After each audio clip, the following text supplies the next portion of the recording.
সপ্তম শ্রেণী বাংলা বার্ষিক পরীক্ষার জন্য কিছু গুরুত্বপূর্ণ এমসিকিউ নিয়ে আজকে এই পর্বটি সাজানো হয়েছে। চলো শুরু করি। প্রথম প্রশ্ন, শ্রাবণে কবিতায় চারিধারা কোনটি? শ্রাবণে কবিতায় চারিধারা কোনটি? উত্তর হলো ধোয়া মাখা। দ্বিতীয় প্রশ্ন, গর্বিণী মা জননী কবিতায় দুপুরের তন্দ্র ভাঙ্গে কোন পাখির ডাকে? গর্বিণী মা জননীর কবিতায় দুপুরের তন্দ্রা ভাঙ্গে কোন পাখির ডাকে? উত্তর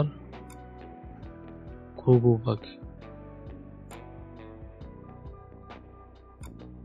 3 নম্বরে হলো, নিচের কবিতাটি পড়ে 3 ও 4 প্রশ্নের উত্তর দাও। সবার সুখে হাসবো আমি, কাঁদবো সবার দুঃখে, নিজের খাবার বিলিয়ে দিব অন্য হাড়ির মুখে। এখানে কি বলতেছে? উদ্দীপকটি পাঠ্য বইয়ের কোন কবিতার সাথে সাদৃশ্য রয়েছে? আমার বাড়ি। উত্তর হলো আমার বাড়ি।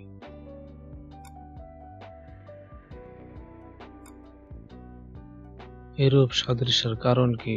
ওই 3 নম্বরের সাথে মিল রেখে বলতেছে। মানবতা,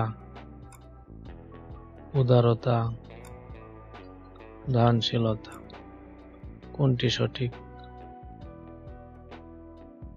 উত্তর হলো 1 ও 2। 5 নম্বর প্রশ্ন, কাবুলিওয়ালা গল্পে কাবুলিওয়ালার গায়ে কি ধরনের কাপড় ছিল? উত্তর ময়লা ঢিলা।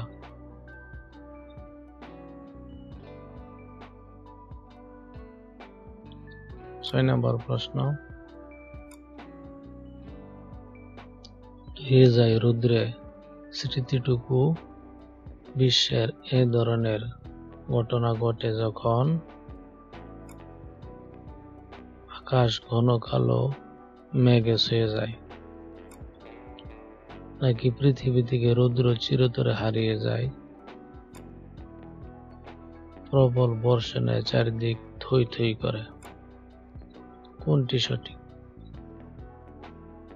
দেখি উত্তর কি আছে। 1 ও 3, এটা আর এটা। 7 নম্বর প্রশ্ন, কোথায় দাঁড়িয়ে লখা থোকা থোকা ফুলের জুটির দিকে তাকিয়েছিল? উত্তর রেল লাইনের উপর দাঁড়িয়ে। 8 নম্বর, এই উদ্দীপকটি পরে 8 এবং 9 নং প্রশ্ন উত্তর দিতে হবে। মানুষের মতো কেউ নয়, গড়ে ওঠে অরণ্যবেদী লোকালয় মানুষের শ্রমে। উদ্দীপক কবিতা অংশটি সাম্য কবিতার যে দিকটি প্রকাশিত হয়েছে, মানুষের শ্রেষ্ঠত্ব নাকি মানুষের সম অধিকার নাকি মানুষের কর্মমমতায়, কোনটি সঠিক? 1 ও 3। তারপরে প্রশ্ন, কবিতার কোন চরণে উদ্দীপকের উক্ত ভাব প্রকাশিত হয়েছে? উত্তর চলে কর্মের আহ্বানে কোন অনন্তকাল হতে।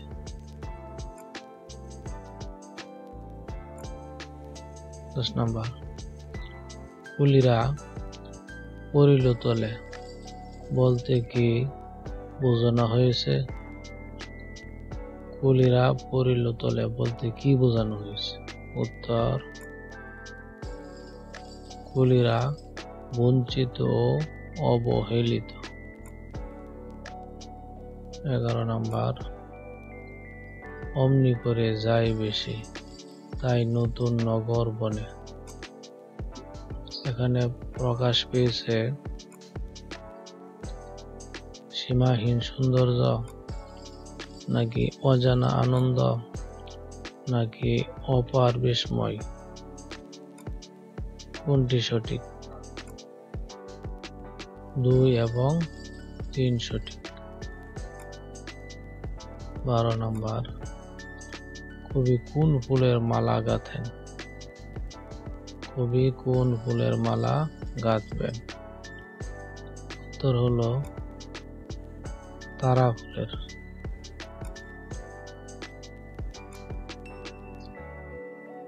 অপুরাণ নামতায় বাদলের ধারাপাত বলতে বোঝানো হয়েছে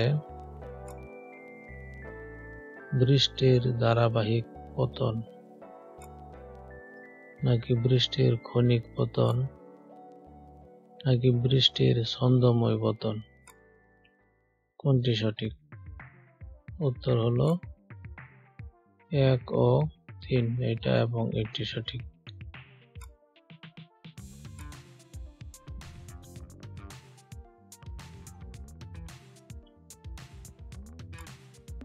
চোদ্দ নম্বরে বলতেছে কেতন শব্দের অর্থ কি? উত্তর পতাকা। 15 নম্বর, রোজ সকালে কিসের মেলা দেখা যায়?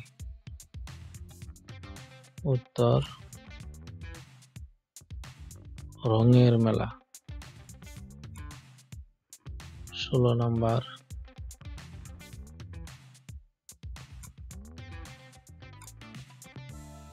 কে আকাশে নাম লিখে পাহারা দিচ্ছে? উত্তর তারা। পরের প্রশ্ন, একটা মানুষ মারার লাগে কয়টা গুলি লাগে? স্যার, উক্তিটি কার? উত্তর বাবার। 18 নম্বর, মরু ভাস্কর প্রবন্ধের নামকরণ কোন যুক্তিতে মুহাম্মদ সাল্লাল্লাহু আলাইহি সাল্লাম করা যায়? উত্তর কেন্দ্রীয় চরিত্র। 19 নম্বর, লেখক ছোট বয়সে কোথায় দাঁড়িয়ে থাকার কথা বলেছে? উত্তর পুকুর পাড়ে। 20 নম্বর, সেদিন সকাল ছিল বড় আশ্চর্য সুন্দর। লেখকের এই উক্তিতে যে ভাবটি ফুটে উঠেছে প্রকৃতির সৌন্দর্য, নাকি সেই দিনটির মাহাত্ম্য, নাকি সৌন্দর্যের পূর্বাভাস। কোনটি সঠিক? 1 এবং 2, এই দুটি। 21 নম্বর, পাখিটিকে ধরে আনতে কুমু কাকে ভয় পেয়ে? পাখিটিকে ধরে আনতে কুমু কাকে ভয় করে? উত্তর দিদিমাকে। 22 নম্বর,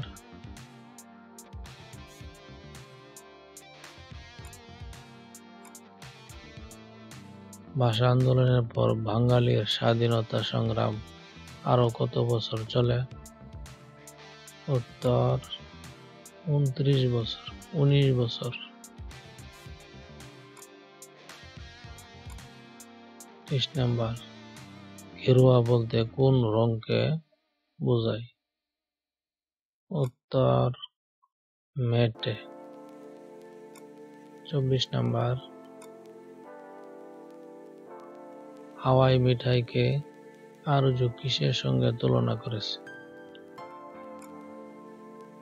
মেঘ। উত্তর মেঘ। 25 নম্বর, ব্রিটিশ বিরোধী আন্দোলনে কোন উপজাতির নাম ইতিহাসে স্বর্ণাক্ষরে লেখা আছে? উত্তর হলো সাঁওতাল। 26 নম্বর, বাটা শব্দের অর্থ কি? বর্ধিত জল কমে যাওয়া। 27 নম্বর,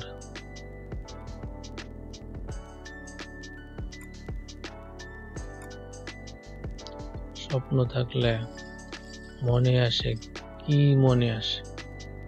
স্বপ্ন থাকলে মনে আসে কি মনে আসে? উত্তর হলো নতুন ভাবনা মনে আসে, নতুন ভাবনা। 28 নম্বর, মহাদেব সাহা কোথায় জন্মগ্রহণ করেন?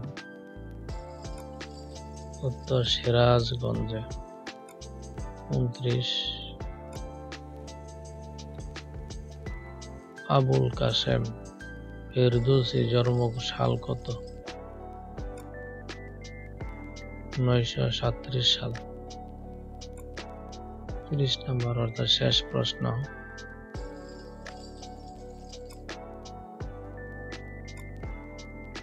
কবি নজরুল বাংলাদেশে আসেন কত সালে? কবি নজরুল বাংলাদেশে কত সালে আসেন? উত্তর 1972 সালে। আজকের ভিডিও এই পর্যন্তই শেষ। আমার চ্যানেলে তোমাদের আরো অন্যান্য ভিডিও আছে, পরীক্ষার আগে দেখে নেবে এবং নতুন হয়ে থাকলে চ্যানেলটি সাবস্ক্রাইব করে দিবে পরবর্তী ভিডিও পাওয়ার জন্য। শেষ পর্যন্ত থাকার জন্য ধন্যবাদ।